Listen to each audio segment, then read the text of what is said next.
दोस्तों अगर आप क्लास 10th में पढ़ते हैं या इससे ऊपर पढ़ते हैं तो इस तरह का प्रश्न आपको एग्जाम में देखने के लिए जरूर मिलेगा। क्योंकि दोस्तों इस तरह का प्रश्न एग्जाम में 4 नंबर का आता है, जो कि वेरी वेरी मोस्ट इंपोर्टेंट है। तो मेरे प्यारे दोस्तों आइए प्रश्न को हल करते हैं। दोस्तों प्रश्न को हल करने से पहले मेरे आपसे निवेदन है, अगर वीडियो अच्छी लगती है तो एक लाइक जरूर करना। जो छात्र चैनल पर नए हो वह चैनल को जरूर सब्सक्राइब करें तथा बेल आइकन को प्रेस करें, जिससे आने वाली वीडियो को नोटिफिकेशन समय समय पर मिलता रहे। और दोस्तों इस वीडियो को अपने फ्रेंडों में भी शेयर करना, क्योंकि यह प्रश्न एग्जाम में जरूर आता है। तो आइए दोस्तों प्रश्न को एक बार पढ़ लेते हैं, जो कुछ इस प्रकार लिखा हुआ है। यदि दो संख्याओं का अंतर 26 है तथा एक संख्या दूसरी संख्या की 3 गुनी है तो संख्याओं को ज्ञात कीजिए। दोस्तों बहुत ही सरल प्रश्न है, देखिए आइए इसको कैसे हल करते हैं। यहाँ पर लिखेंगे सबसे पहले हल, और यह कहता है यदि दो संख्याओं का अंतर 26 है। सबसे पहले हम इन संख्या को मान लेते हैं, लिख देंगे यहां पर माना। दो संख्या की बात कर रहा है तो लिख देंगे माना पहली संख्या बराबर x तथा दूसरी संख्या हो जाएगी हमारी y। दोस्तों ध्यानपूर्वक देखना, प्रश्न बहुत ही सरल तरीके से समझाऊंगा आपके लिए। देखो ये मैंने लिख दिया सबसे पहले पहली संख्या x और दूसरी संख्या y। अब एक बार एक लाइन इसको पढ़ लेते हैं। कैसे? यदि दो संख्याओं का अंतर 26 है, दो संख्याएं कौन सी, इसका और इसका है ना, इन दो संख्याओं का अंतर कितना है? 26 है। दोस्तों यहां पर हम लिख देंगे क्या? प्रथम शर्त। क्या?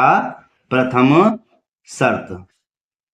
और लिख देंगे दो संख्याओं का अंतर। ये जो टॉपिक लिखा हुआ ना, इसी को यहीं पर लिख देंगे दो संख्याओं का अंतर कितना है? 26 है। कितना है? 26 है। बस आप ध्यान से देखिए भाई, देखिए कौन कौन सी संख्या मानी। एक x मानी है, एक y मानी है। इन दोनों का अंतर माने घटाओ। कितना है? 26 है। समीकरण नंबर 1 बन गया आपके लिए। अब इतना पढ़ने के बाद में आगे पढ़ते हैं। जब आगे पढ़ेंगे तो यहां पर हम लिख देंगे द्वितीय शर्त। क्या लिख देंगे? द्वितीय शर्त माने दूसरी शर्त। और आगे दोस्तों पढ़ लेते हैं। कहता है तथा एक संख्या दूसरी संख्या की 3 गुनी है।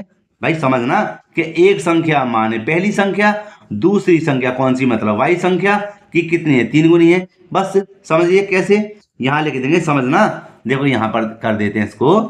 क्या एक संख्या, फिर कहता है कि दूसरी संख्या, है ना, तो इसलिए लगा देंगे बराबर का चिन्ह।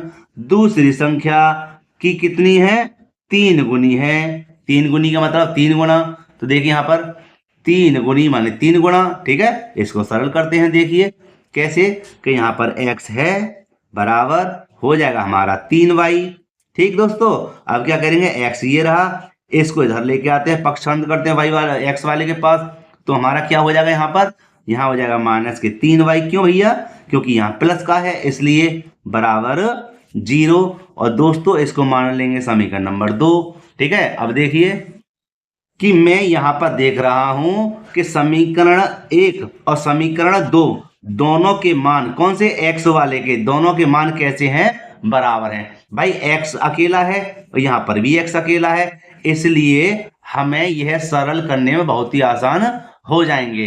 देखिए दोस्तों कैसे कि मैं यहां पर लिख देता हूं। क्या? मैं दोस्तों यहां पर लिख देता हूं कि समीकरण 1 व 2 से, ठीक है, इतना लिखकर समीकरण 1 को लिख देते हैं x माइनस के y बराबर 26। ये था हमारा समीकरण नंबर 1। और दोस्तों समीकरण नंबर 2 हमारा कितना है? समीकरण नंबर 2 है हमारे पास x माइनस के 3y बराबर 0। समीकरण नंबर 2 हमारे पास ये रहा। अब देखिए यहां पर हम देख रहे हैं कि हमारे पास समीकरण 1 में x और समीकरण नंबर 2 में x कैसे मान है? दोनों बराबर हैं और चिन्ह भी इनके समान है। तो मैंने आपको कितनी बार बताया है, जब कभी चिन्ह समान हो तो यहां पर लिख देंगे घटाने पर। घटाने पर। और यहां पर 1x और यहां पर भी 1x, भैया यहां पर हो जाएंगे 2x। सॉरी, देखिए यहां पर भी प्लस के हैं, यहां भी प्लस के हैं, तो चिन्ह बदल गए, माइनस का आया। और यहाँ माइनस का है तो प्लस का हो जाएगा, और यहाँ पर तो माइनस होगा ही। ये दोनों कट जाएंगे। क्यों? क्योंकि प्लस और माइनस के दोनों कट जाएंगे, इसलिए यहाँ पर न बचा कुछ भी। यहाँ देखते हैं कि भैया प्लस के 3y में से 1y गए, प्लस के 3y में से 1y घट रहे हैं तो प्लस के 2y बचेंगे। कितने बचेंगे? प्लस के 2y। और यहाँ पर बचे हमारे कितने? बराबर 26। कितने बचे? बराबर 26। अब यहाँ पर अलग इसको हल करते हैं दूसरे पेज पर। यहाँ पर है हमारे कितने? 2y बराबर 26, तो यहाँ पर हम करेंगे y बराबर 26/2। y बराबर 26/2। तो दोस्तों यहाँ पर हो जाएगा हमारा y बराबर 26/2। 2 कहाँ से आए? यहाँ पर थे, ठीक है। और इसको सरल करते हैं। 2 का भाग जब इधर लाएंगे तो कितनी बार जाएगा? 13 बार। कितनी बार जाएगा? 13 बार। और यह हो जाएगा y बराबर 13, ठीक है। अब देखिए यहाँ लिख देंगे y का मान समीकरण 1 में रखने पर, y का मान समीकरण 1 में रखने पर दोस्तों समीकरण नंबर 1 हमारा क्या था? देखिए मेरी बात को ध्यान से समझना। आप इस मान के y को समीकरण 1 या समीकरण नंबर 2 किसी में भी रख सकते हैं, ये आपकी मर्जी है, ठीक है। मैंने अपने हिसाब से रख दिया समीकरण नंबर 1 में। और समीकरण 1 हमारा है क्या? x माइनस के y बराबर 26। तो यहाँ लिख देंगे x माइनस के y बराबर 26, समीकरण नंबर 1। और दोस्तों यहाँ पर x ये रहा, माइनस y के स्थान पे क्या लिख देंगे? 13 बराबर 26। और x बराबर 26 ये रहे, इसको पक्षांतर करेंगे दोस्तों, संख्या को संख्या पास भेजेंगे तो काय की हो जाएगी? प्लस की। क्यों हो जाएगी भैया?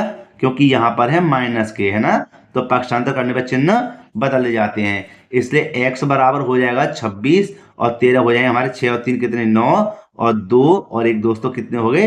3। तो दोस्तों हमें दोनों संख्याएं प्राप्त हो गई। और वो संख्या कौन सी हैं? एक है हमारी x और एक है हमारे पास 13। कितनी है? 13। तो यहां पर हम लिख देंगे अभीष्ट संख्याएं।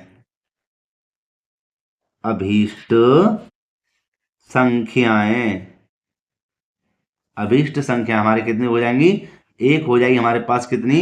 13 और एक हो जाएगी हमारे पास कितनी? 39, ठीक है। और यही हमारा क्या है? आंसर है, ठीक। यहाँ पर देख लेते हैं, आपको अच्छे से समझ में आ जाएगा। तो दोस्तों अगर वीडियो अच्छी लगी हो तो प्लीज़ एक लाइक जरूर करना, और जो छात्र चैनल पर नए हो वह चैनल को जरूर सब्सक्राइब करें। और मेरे प्यारे दोस्तों इस वीडियो को अपने मित्रों में भी शेयर करें। मिलते हैं इसी प्रकार एक और वीडियो में। जय हिंद।